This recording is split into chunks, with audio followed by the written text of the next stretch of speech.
ओम शांति। कल वाणी चल रही थी पीसीडी 803। मुरली तारीख 17 फरवरी 1968। बाबा ने व्याख्या की थी 11 नवंबर 2007।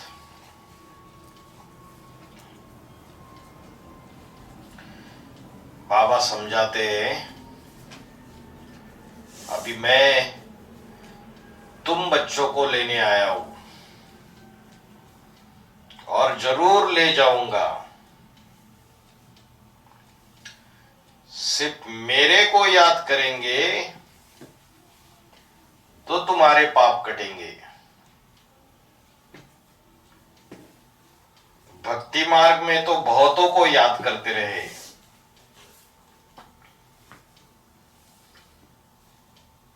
परंतु बाप बगैर काम कैसे होगा।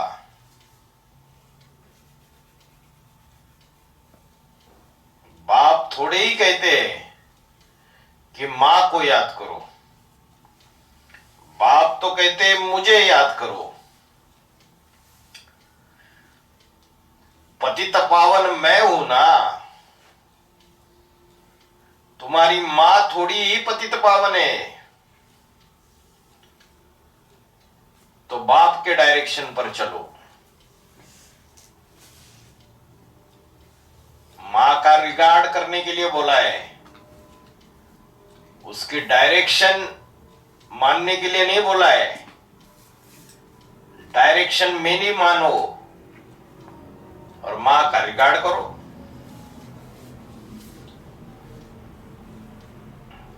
तुम भी बाप के डायरेक्शन पर औरों को समझाते हो, तो तुम कोई पतित पावन थोड़ी ठहरे। तो याद एक को करना चाहिए, हमारा तो एक बाप दूसरा न कोई। बाबा मैं आप पर ही वारी जाऊंगा। वारी तो यहां शिव बाबा पर ही जाना है, और सभी की याद टूट जानी चाहिए। भक्ति मार्ग में तो बहुतों को याद करते रहते हैं, यहां तो एक शिव बाबा दूसरा न कोई। तो ब्रह्म कुमारियां नहीं कहती है एक शिव बाबा दूसरा न कोई, और याद किसको करती है। ब्रह्मा के जो साकारी अवस्था के बड़े बड़े चित्र है, या तो उस ब्रह्मा को याद करते या ज्योति बिंदु शिव को याद करते। अब बाबा ने बोला न निराकार को याद करना है, न साकार को याद करना है। साकार में निराकार को याद करना है। तो ब्रह्म कुमारियां मुख से बोलती है एक शिव बाबा दूसरा न कोई, तो याद करती है एक्यूरेट नहीं। और एडवांस पार्टी में जो प्रजापिता ब्रह्मा कुमार कुमारियां है, वो भी मुख से कहते हैं कि एक शिव बाबा दूसरा न कोई। उनको पूछो वो साकार कौन जिसमें उस शिव को याद करते हो, तो जवाब नहीं दे पाएंगे। तो सबसे बड़ी पहचान है बाप की पहचान, सबसे बड़ी परीक्षा। राम की आत्मा 2018-19 में शिव समान बन जाती है, और 2022 में अपने देह को स्वेच्छा से त्याग देती है। तो कोई बड़ा ज्ञान का भंडारी होगा जिसके पास बहुत ज्ञान की धन दौलत है, तो किसी बच्चे को सौंपेगा या नहीं सौंपेगा। समझो बाहर की दुनिया में कोई बड़ा साहूकार है, सोना चांदी हीरे जवाहरात ढेर सारे, ढेर सारी प्रॉपर्टी है, जमीन है, बंगले है। तो जब शरीर छोड़ेगा तो अपने बच्चे को गद्दी देगा या नहीं देगा? देगा। ये तो रिवाज है। तो यहां भी बाप जब स्वेच्छा से शरीर त्यागता है तो ये धन की जो संपत्ति है, ज्ञान धन की संपत्ति, ये ज्ञान धन की संपत्ति कोई को देगा या नहीं देगा? देगा। तो जरूर इस ज्ञान धन संपत्ति की गद्दी किसी को सौंपेगा, और जिसको सौंपेगा वो पाड़दारी अष्टदेव में होना चाहिए ना, अष्टदेव में होना चाहिए। अष्टदेव में भी कौन से नंबर का होना चाहिए? बाबा ने बोला बाप जब बूढ़ा हो जाता है तो बड़े बच्चे के अधीन हो जाता है, और बड़ा बच्चा जो है वो बाप समान बन गया ना। बाप जब नौजवान अवस्था में कभी बाप बन गया था, उसके समान बन गया वो बच्चा। कब की बात बताई? 2018-19 की। तो बाप बड़ी बच्ची के अधीन हो जाता है, बूढ़ा हो जाता है, या बड़े बच्चे के अधीन हो जाता है? बड़े बच्चे के अधीन हो जाता है। घर में नौजवान ढेर सारी कन्या माता है, और बाप बूढ़ा हो गया, कहीं खुदान खास्ता तीर्थ यात्रा पे निकल गया, तो अपने बड़े बच्चे को सौंप के जाएगा। सोचेगा ये बड़ा बच्चा संभाल लेगा मेरे घर को। तो वो बड़ा बच्चा कौन है? 4 मुख्य धर्म है, हिंदू, इस्लाम, बौद्ध और क्रिश्चियन। उसमें जो 3 धर्म है, इस्लामी, बौद्ध और क्रिश्चियन, उसमें क्रिश्चियन सबसे लास्ट में आते हैं। बाबा ने बोला सबसे तीखे चले जाते। बाबा ने बोला इस्लामियों से क्रिश्चियन निकले और उनके भी बाप बन के बैठ गए। ये बाहर की दुनिया की क्रिश्चियन की बात है, या बीज रूपी ब्राह्मणों की दुनिया में उसका कोई शूटिंग करने वाले होंगे? तो बीज रूपी ब्राह्मणों की दुनिया में उन क्रिश्चियंस का कोई पूर्वज होगा या नहीं होगा? होगा। 5वें नंबर का पूर्वज अष्टदेव, जिसके लिए बोला कृष्ण की राशि क्राइस्ट से मिलाई जाती है। तो जिससे मैच होगी वही जाके वो नंबर 1 रुद्र प्रवेश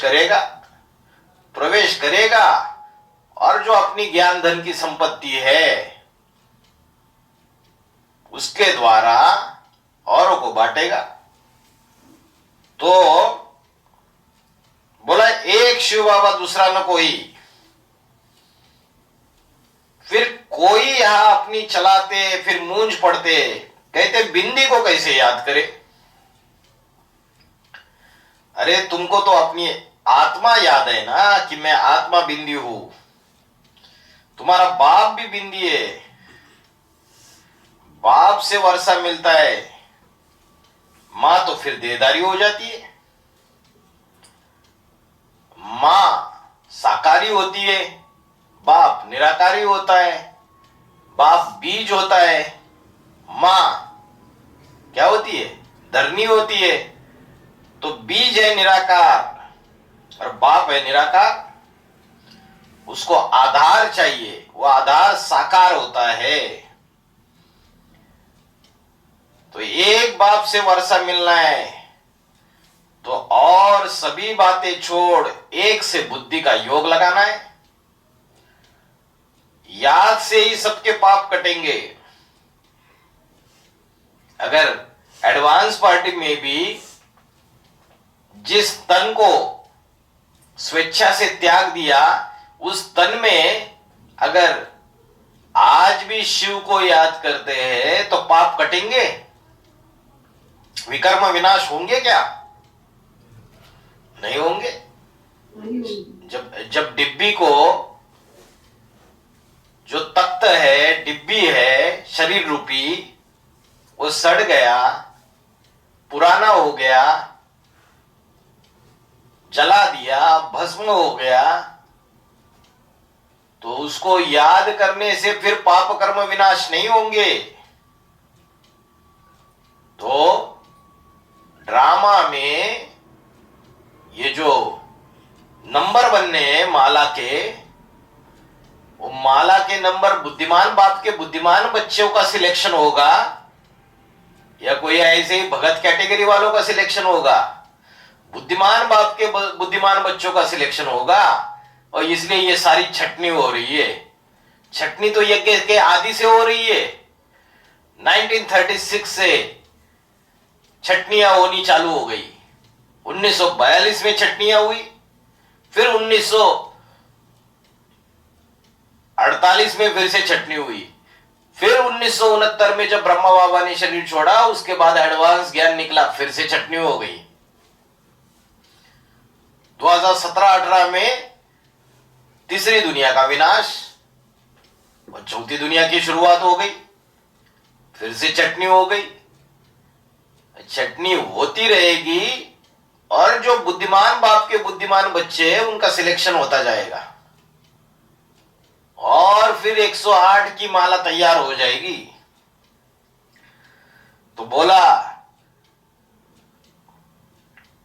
कि पाप कर्म भस्म कैसे होंगे? जिसको साकार में निराकार एक्यूरेट याद करेंगे तभी पाप कर्म भस्म होंगे। वो कौन साकार? जिसमें वो नंबर 1 रुद्र जो शिव समान बन चुका है, वो प्रवेश करके पाठ बजा रहा है और कोई दूसरे की याद से पाप नहीं कटेगा और ही चढ़ते जाएंगे। तो बाप को याद करने में बड़ी मेहनत है। कहते क्या कहते कि बाबा हम योग में बड़े कच्चे हैं, हम योग में नहीं रह सकते। अरे तुम तो महामूर्ख हो, बाप की याद में नहीं रह सकते। तुम अपन को आत्मा समझ बाप को याद नहीं कर सकते हो। देवाभिमान में आकर के कहते कि हम याद नहीं कर सकते। आत्मा अभिमानी बने हो तो ये कहने की दरकार ही नहीं कि हम आपको याद नहीं कर सकते। इसमें बड़ी विशाल बुद्धि चाहिए। बुद्धि नहीं होती है तो बेताले हो जाते। क्यों विशाल बुद्धि चाहिए भाई? किसी की बुद्धि छोटी है तो उसको इस बात का रहस्य नहीं समझेगा। किस बात का? कि बाबा की याद हमारी बुद्धि में क्यों नहीं टिक रही है। और जो विशाल बुद्धि वाला होगा उसको समझेगा कि हम आत्मा अभिमानी नहीं है, हम देहाभिमान में ज्यादा रहते, इसलिए याद टिकती नहीं है। तो देहदारी को याद करने से तुम पतित बने हो। अभी अपन को देही समझो, देही के बाप को याद करो। कई मम्मा बाबा का फोटो लेते हैं तो मैं कह देता हूं कि तुम गिर पड़ेंगे। शिद्दत करते हैं, नहीं मानते तो पड़ा गड्ढे में। घर में भी एक शिव बाबा का ही चित्र हो। शिव बाबा चित्र है या विचित्र है? विचित्र है। बाप तो फिर भी इतना समझाए, कह देते मन मना भव। ये बाबा भी गीता पढ़ते थे और लक्ष्मी नारायण की पूजा करते थे। छोटेपन में कृष्ण की करते थे और फिर जब बड़ा हुआ तो कृष्ण को छोड़ नारायण की करने लगे। लक्ष्मी का भी चित्र निकाल दिया। आखिरी फिर नारायण के चित्र को भी छोड़ दिया। अभी तो शिव बाबा को ही याद करना है, देहधारी को याद करना ही नहीं है। शिव बाबा तो एवर प्योर है, यह तो पूरे 84 जन्म लेने वाला पतित है। वो बाप है एवर प्योर और यह एवर इम्प्योर। इनकी सारी हिस्ट्री बताई। अभी बाप कहते सबको वापिस जाना है, इसलिए एक बाप को याद करो। इसमें बड़ी मेहनत लगती है। बाप बच्चों को कहते हैं कि हमसे भी जास्ती तुम योग लगा सकते हो। क्यों? बाबा से भी जास्ती बच्चे क्यों योग लगा सकते हैं? क्योंकि बाबा के मत्थे पे ढेर सारे मामले हैं। बच्चों के लिए ये सेंटर बनाओ,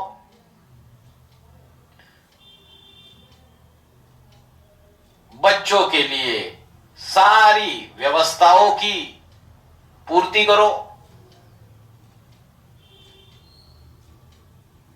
बच्चों की जो भी समस्या है उनकी ढेर सारी चिट्ठियां पढ़ो।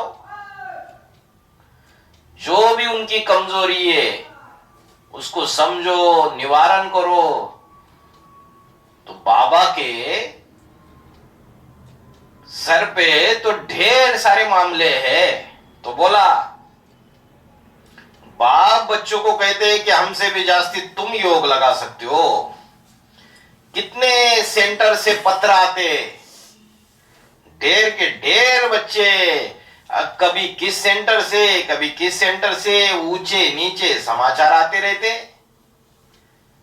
आपस में लून पानी होते, ईर्ष्या द्वेष करते, झगड़े करते। समाचार आता है ब्राह्मणी भी कई फंस मरी। क्या समाचार आता है कि जो ब्राह्मणी है वो कई फंस मरी। किसमें फंस मरी? अरे किसी देहधारी में बुद्धि चली गई। माया बड़ी जबरदस्त है, एकदम गटर में गिरा देती है। फिर इन सभी बातों का ख्याल तो बाबा को रहता है, तो बड़ी मेहनत लगती है। सब प्रकार के समाचार बाबा के पास आते, इसलिए बाबा कहते हैं गुड़ जाने गुड़ की गोत्री जाने। इतने पत्र पढ़ना, उनका जवाब देना, देखो कितना ख्यालात रहता है, बात मत पूछो। इसलिए बाप कहते हैं तुम बच्चे बहुत सौभाग्यशाली हो।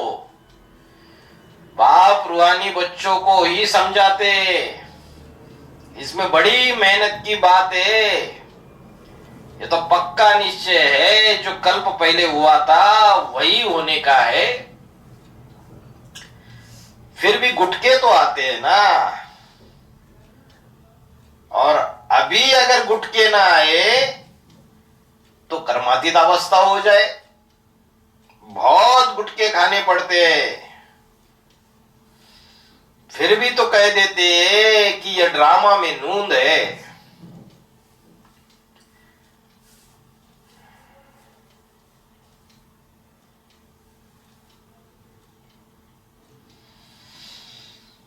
ऐसे कह करके ठंडा कर देता हूं। खिटपिट तो बहुत होती है ना, आपस में खिटपिट होती है। कभी किसी को तंग नहीं करना चाहिए। बाप से वर्षा लेना है तो बाप की पूरी श्रीमत पर चलना चाहिए। देहाभिमान नहीं होना चाहिए। कोई कोई में देहाभिमान ऐसा होता है कि बात मत पूछो, हैरान कर देते, खुद भी हैरान होते, तो लौकिक माँ बाप भी हैरान और पारलौकिक भाई बहनों को भी हैरान कर देते। ऐसे ऐसे होते हैं ना, सेंटर्स पे भी होते हैं। इतना हैरान नहीं करना चाहिए, नहीं तो भविष्य में ये क्या पद पाएंगे। कितना धम चक्कर मचाए देते। बाप को तो सबको समझाना पड़ता है। बहुत मीठा, गुलगुल, खुश मिजाज बनना है और सभी से प्यार से रहना है। कहा कहा तो ब्राह्मणी के नाम रूप में फंस जाते हैं। ये ब्राह्मणी बड़ा अच्छा ज्ञान सुनाती है, बड़ी मीठी बात करती है, तो नाम रूप में फंसकर बाबा का नाम बदनाम कर देते हैं, नाक में दम कर देते। यह नहीं समझते कि हमको तो एक बाप को याद करना है, नहीं तो ऊंच पद कैसे पाएंगे। कोई के नाम रूप में नहीं फंसना। फंसते हैं तो सिद्ध हो जाता है कि इनका फलानी में मोह है। फिर बुद्धि बार बार वही जाती रहेगी। उनको ना देखने से जैसे प्राण निकल जाते, व्यभिचारी बुद्धि बन पड़ती है। बड़ी कड़ी मेहनत है। मुश्किल कोई विरले माला के दाने बनते हैं। क्या बोला? मुश्किल कोई विरले माला के दाने बनते हैं। इन सारी परीक्षाओं से पसार होके जो पास होगा वो माला का दाना बनेगा, और जो फेल होते रहेंगे पुरुषार्थी जीवन में, वो माला के दाने बन ही नहीं सकते। दाने नहीं बनते तो बहुत सजा खानी पड़ेगी। बाप कहते अगर मुझे याद ना कर दूसरे को याद किया तो व्यभिचारी बन जाएंगे। भक्ति मार्ग में तुम सिर्फ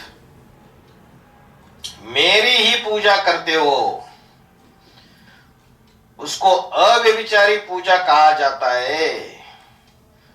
अभी तुम भी औरों से बुद्धि योग निकाल, मुझे एक बाप को याद करेंगे तो उसे अव्यभिचारी याद कहा जाएगा। ऐसा अव्यभिचारी बनने में भी टाइम लगता है। एक बाप के सिवाय कोई भी देहधारी को याद नहीं करना। एक ही शिव बाबा। कितना अच्छी रीति समझाते रहते। बाप जो समझाते उन बातों को तो जरूर धारण करना चाहिए। ऐसे बाप के समान बनने वाले, बाप का फरमान मानने वाले, आज्ञाकारी, वफादार, फरमान बरदार, ईमानदार, श्रीमत पर चलने वाले बच्चों को याद प्यार, गुड मॉर्निंग और नमस्ते। ओम शांति।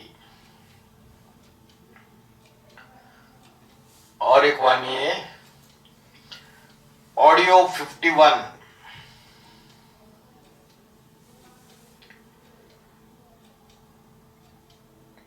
कल वाणी चल रही थी 5 मार्च 1986 की।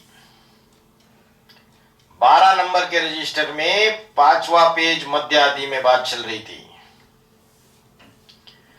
माताओं पर अत्याचार होते हैं। कहती है बाबा हमको ये दुशासन नग्न करते हैं, बाबा हमारी रक्षा करो। दिखाते द्रौपदी की रक्षा हुई, फिर 21 जन्मों के लिए पवित्र संपूर्ण निर्विकारी रहेंगे। तो ये भी ड्रामा में पार्ट है। तो माताओं पर अत्याचार हुए तो क्या नाजायज हुए? किसी के ऊपर अभी अत्याचार हो रहे हैं तो कोई पिछले जन्मों का हिसाब किताब होगा या नहीं? आत्मा कोई एक जन्म थोड़ी लेती है, अनेक जन्म लेती है। एक जन्म में स्त्री, एक जन्म में पुरुष बनती है। तो जो अभी स्त्रियां है वो पिछले जन्म में पुरुष होगी, और पुरुष बनकर उन्होंने अत्याचार किए होंगे पिछले जन्मों में, ब्रॉड ड्रामा में ज्यादा अत्याचार किए होंगे। तो अभी सूली से कांटा बन रहा है, संगम युग में बन रहा है या नहीं बन रहा है? क्योंकि राजाएं तो बड़े स्वच्छंद होते। अभी जो कन्या माता है वो राजाएं बनी होगी या नहीं बनी होगी? बनी होगी। वो किसी के मानने वाले नहीं होते, बड़े स्वच्छंद होते हैं। या तो फिर भी गनीमत है,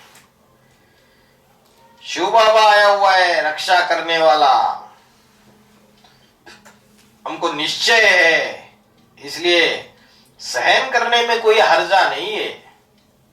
सहन करना ही अच्छा है। देवी देवता धर्म का मुख्य गुण क्या है? सहन शक्ति।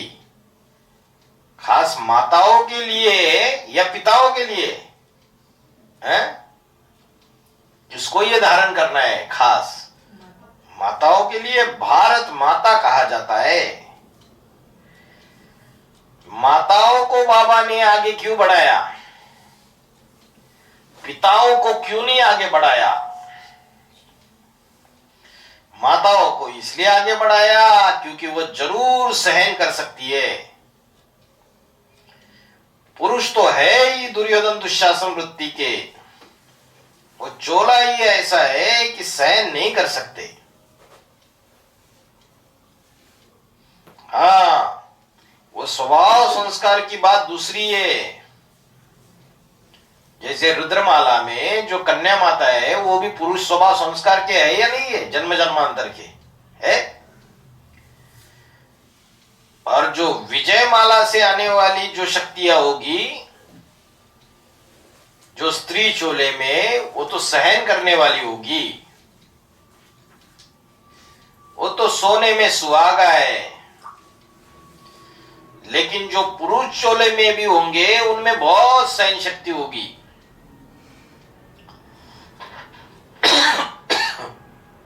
उनसे पुरुष चोले में विजय माला के, और पुरुष चोले में होते हुए भी वो कमाल करके दिखाएंगे। जो कन्या माता है कमाल करके दिखाती है विजय माला के, क्योंकि उनका जो पार्ट है वो जन्म जन्मांतर भारत की रानियां बनने का पार्ट है। भारत की रानियों ने जितना सहन किया उतना राजाओं ने सहन नहीं किया। राजाओं ने हमेशा सामना किया और रानियों ने सहन किया। जिनमें प्यूरिटी की पावर ज्यादा होती है वो ज्यादा सहन कर सकते हैं, या जिनमें इंप्यूरिटी है वो ज्यादा सहन कर सकते हैं?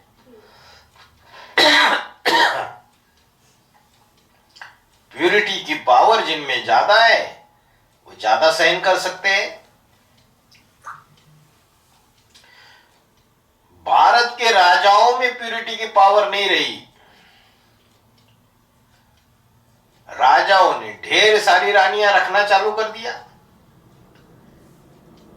राजाए लड़ाई पर गए तो भारत की रानियों ने जोहर कर लिया। इतनी प्यूरिटी की पावर रही जो किसी देश में ऐसी प्यूरिटी की पावर देखने में नहीं आई। एक पतिव्रता धर्म को निभाया। ये वही निभा सकती है जिनमें 63 जन्म के सहन शक्ति के, प्यूरिटी के गुण भरे हुए हैं। बाप ने संगम युग में पढ़ाई पढ़ाकर उनमें वो गुण भरे, तो माताओं को खुश होना चाहिए कि ड्रामा में हमारा ये भी पार्ट है और इस समय का कल्याणकारी पार्ट है। इस ब्राह्मणों की दुनिया में, संगम युग में कुछ भी अकल्याणकारी नहीं है। कोई ग्लानि करता है,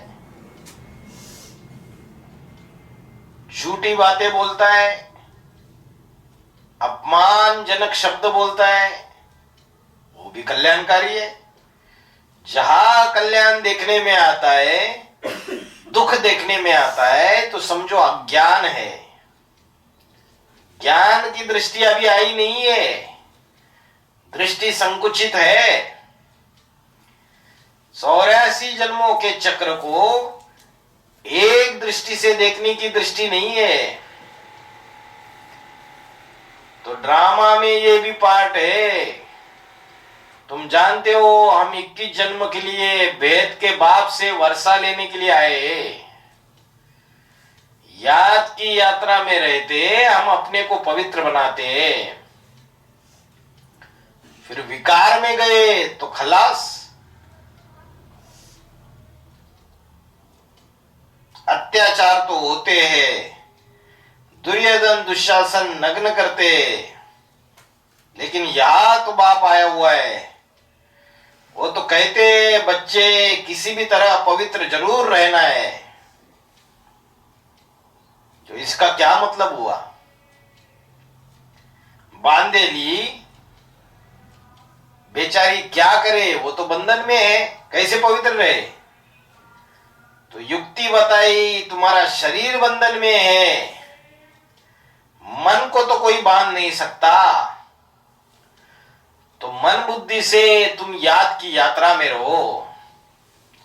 तुम कोई को विकार का सुख जो है वो तुम मत लो। याद में रहोगे तो विकारी सुख भासेगा ही नहीं। जैसे हम खड़े खड़े किसी की गहरी याद में डूबे हुए, आंखें खुली है और कोई सामने से निकल जाता है, तो हमें दिखाई पड़ता ही नहीं।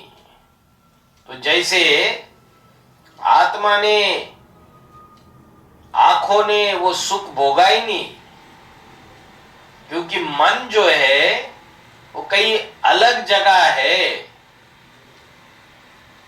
तो कर्म किया नहीं किया बराबर। तो ऐसे ही हर इंद्रियों का ये हिसाब है कि अगर मन कहीं दूसरी जगह कॉन्सेंट्रेटेड है तो इंद्रिया अपना विषय ग्रहण करते हुए भी आत्मा के ऊपर कोई लेपचेप नहीं लग सकता। लेकिन यह प्रैक्टिस की बात है, दिल साफ होना चाहिए। इसलिए बाबा कहते, कोई जबरदस्ती हाथ पांव बांध करके अगर विकार में गिराते तो तुम्हारा कोई दोष नहीं है। दोष कब है? जब तुम्हारी अपनी इच्छा है, अपना लगाव है सुख भोगने का। तो अपना कोई लगाव नहीं होना चाहिए। तो याद की यात्रा में रहते हम अपन को पवित्र बनाते, फिर विकार में गए तो खलास। तो कौन सा विकार हुआ? जगन्नाथ मंदिर में जो चित्र दिखाए देवताओं के, कैसे चित्र दिखाए? विकारी चित्र दिखाए। अब उनको विकारी कहेंगे? अगर विकारी कहेंगे तो उनकी पूजा क्यों होती है? तो जरूर उन्होंने कर्मेंद्रियों का ऐसा अभ्यास किया है जो बाहर से देखने में तो आते हैं विकारी कर्मेंद्रियों से, लेकिन मन बुद्धि से निर्विकारी स्टेज में रहने वाले हैं। इसलिए आज भी उनकी पूजा होती है। गवर्नमेंट में इतनी ताकत नहीं है जो उन अश्लील चित्रों को बंद कर दे, क्योंकि उसमें सच्चाई है, प्यूरिटी की पावर है। नहीं तो चौराहे पर बाजार में कोई ऐसे अश्लील चित्र लगा दे लगा सकता है? नहीं लगा सकता। तो याद की यात्रा में रह करके अपने को पवित्र बनाना है। फिर यह भी बता दिया कि विकार में गए तो खलास।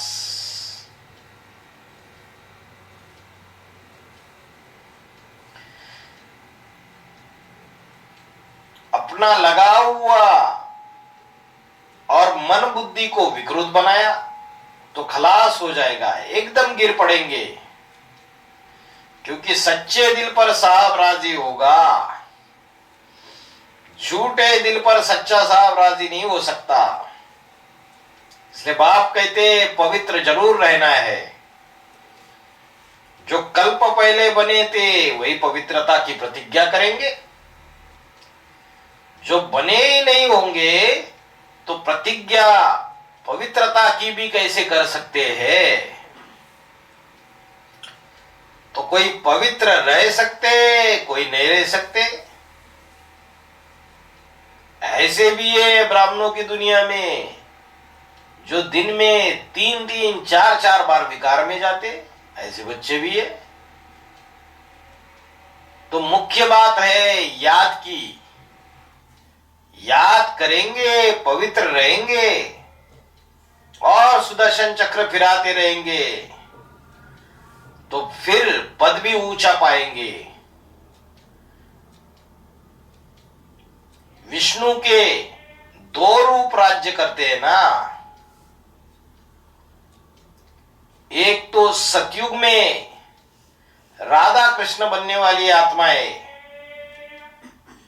16 कला संपूर्ण होती है, जो लक्ष्मी नारायण बनकर के कार्य करते। लेकिन वहां तो विष्णु है नहीं। विष्णु का जो राज्य है प्रैक्टिकल में वो संगम युग में है।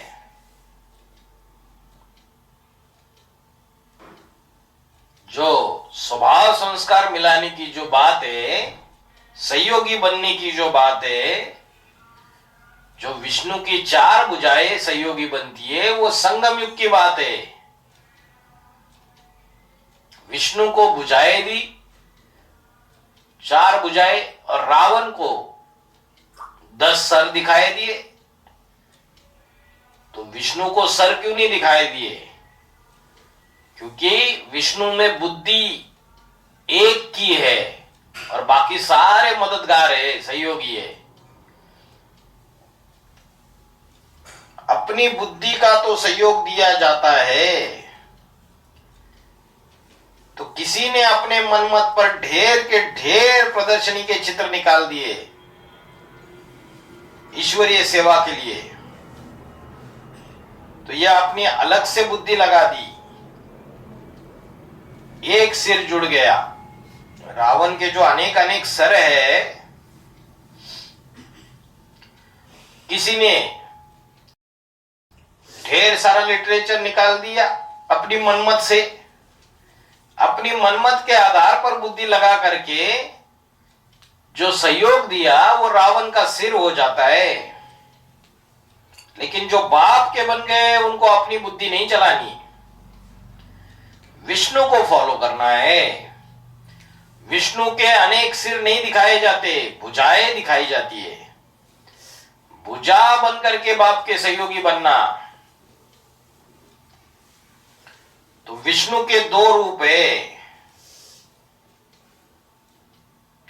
संगमयुगी लक्ष्मी नारायण, उनके तो शरीर है, लेकिन उनमें जो सोल प्रवेश करके पहाड़ बजाती है वो इंस्पिरेटिंग पार्टी है। एडवांस पार्टी में 3 तरीके की आत्माएं बताई। एक तो जो प्रवेश करने वाली आत्मा है इंस्पिरेटिंग पार्टी, किन में प्रवेश करती है? बीज रूपी बच्चों में।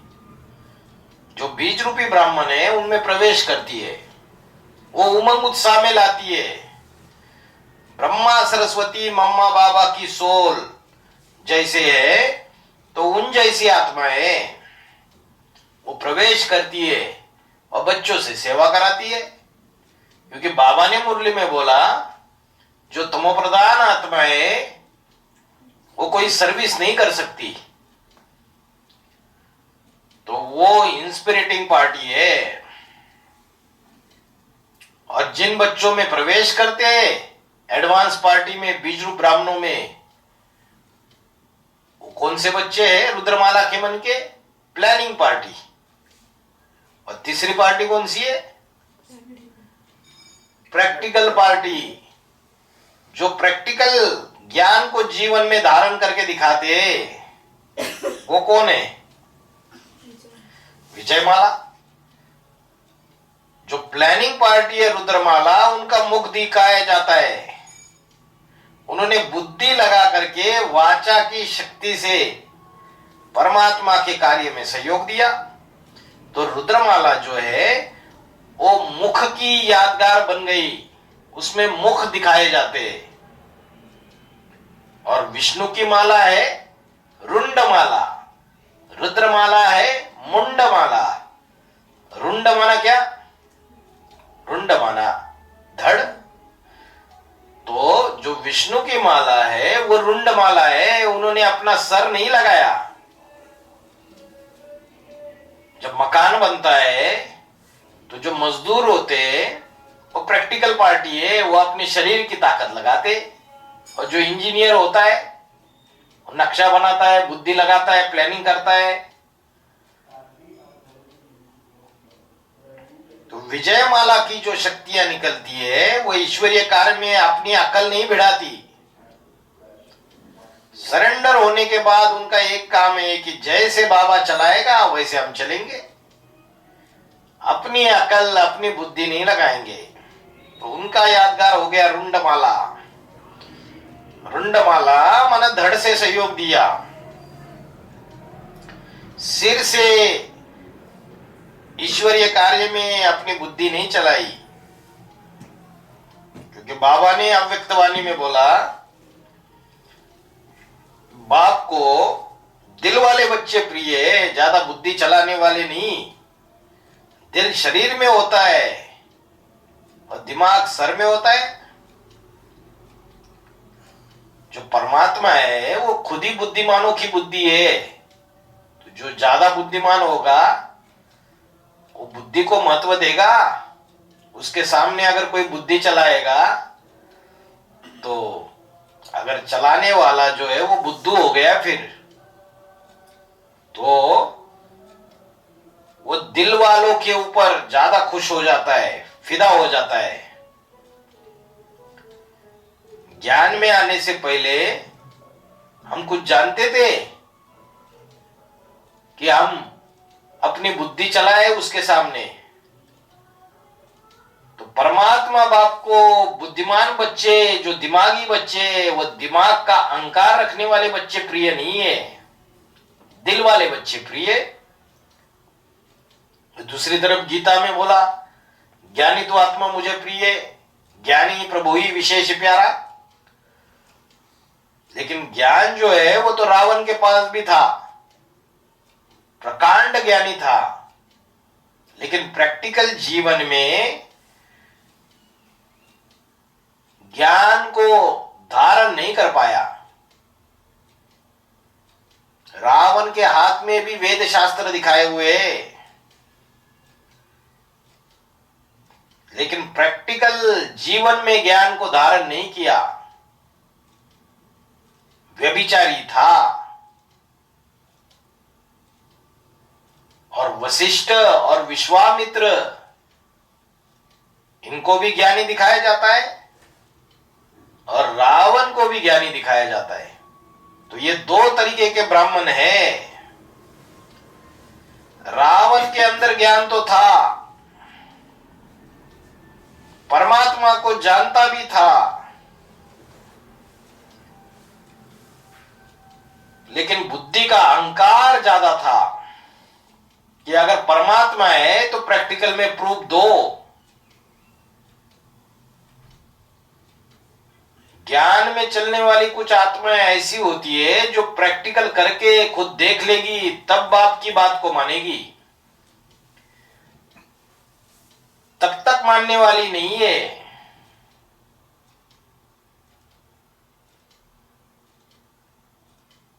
जब तुमने ये स्वीकार कर लिया कि बुद्धिमानों की बुद्धि बाप आया हुआ है हमको चलाने के लिए, तो बाप को क्या परख रहे हो? कोई कोई ये बाप की भी सीआईडी करते। तो रावण ने क्या किया? राम बाप को भी परखने के लिए भी खड़ा हो गया कि अगर वो बाप भगवान है तो हमसे युद्ध करे और युद्ध करके जीत के दिखाए। बाकी इन ज्ञान की बातों से हम मानने वाले नहीं है। माना उसमें दिल नहीं था, दिल की चीज भावना नहीं थी, श्रद्धा नहीं था, विश्वास नहीं था, अविश्वासी था। जो मैना है पार्वती की मां, उसके अंदर भी श्रद्धा विश्वास था? नहीं था। श्रद्धा विश्वास नहीं था, बातें बड़ी बड़ी करेंगे ज्ञान की। तो बाबा ने बोला कि विपरीत बुद्धि जिनकी है परमपिता परमात्मा से, उनके लिए बोला विनश्यंती, विनाश काले विपरीत बुद्धि विनश्यंती। और भगवत गीता में बोला संशय बुद्धि विनश्यंती। श्रद्धावान लभते ज्ञानम, जो श्रद्धावान है उसको ही ज्ञान की प्राप्ति होती है। श्रद्धा विश्वास रखना होता है। तो ये 63 जन्म जो भक्ति मार्ग में भक्ति की, तो उसमें भक्ति भावना को आगे रखा गया, ज्ञान को और वैराग्य को आगे नहीं रखा। ज्ञान भी अगर भावना नहीं है किसी के अंदर, दिल का बैलेंस नहीं है, तो वो ज्ञान कुछ काम का नहीं है। दिल और दिमाग दोनों का बैलेंस होना चाहिए। आज के जो वैज्ञानिक है वो सिर्फ दिमाग चलाते। आज की जो साइंस निकल रही है उसमें भावना की, श्रद्धा विश्वास की कोई चीज नहीं है। अभी जो रोबोटिक्स बनाए जा रहे हैं, रोबोट बड़े बड़े सब कुछ काम कर लेंगे, सारी बुद्धि चला लेंगे, लेकिन उनको सेंटिमेंट्स होंगे, भावनाएं होंगी, है? डाल सकते हैं साइंटिस्ट उनके अंदर।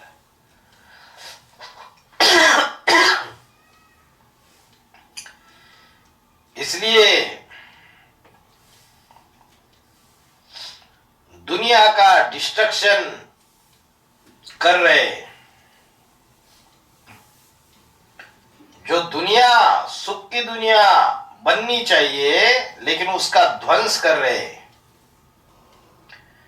ऐसी चीज उन्होंने तैयार कर ली जिसमें अपने सुख का भी मटिया मेट करेंगे और सारी दुनिया का सुख नष्ट कर देंगे। तो बताया 2 रूप है विष्णु के। नर से नारायण का गायन है, नर से प्रिंस प्रिंसेस बनने का गायन नहीं है।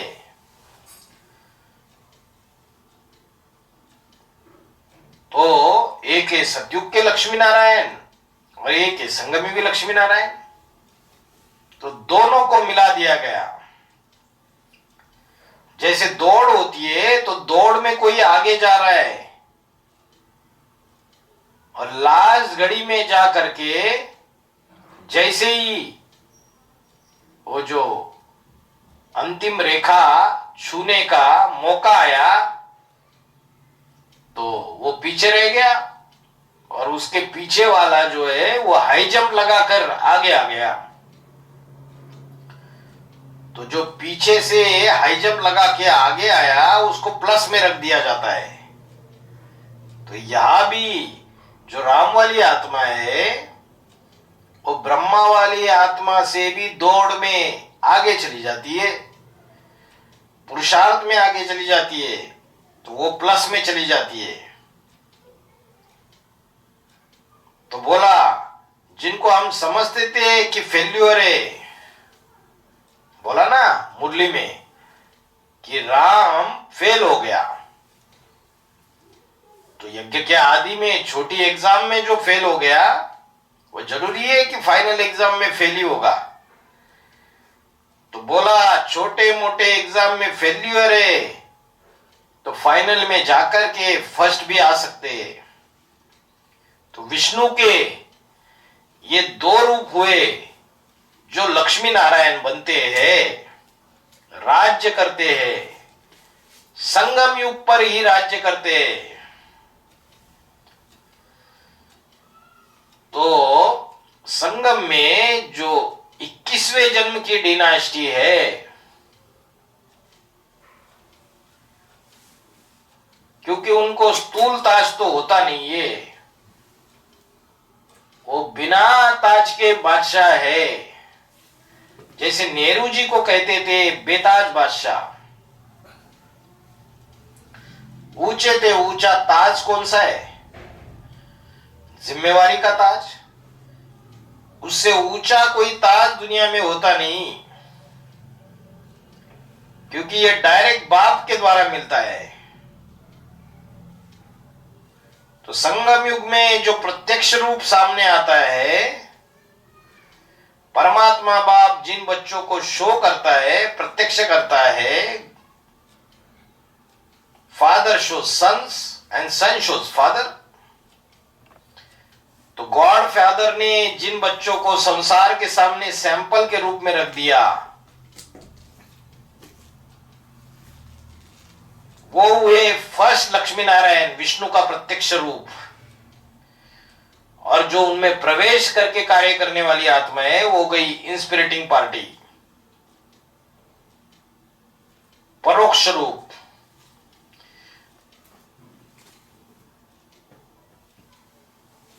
तो बुद्धिमान आत्माएं जो होगी वो इस बात को समझ पाएगी।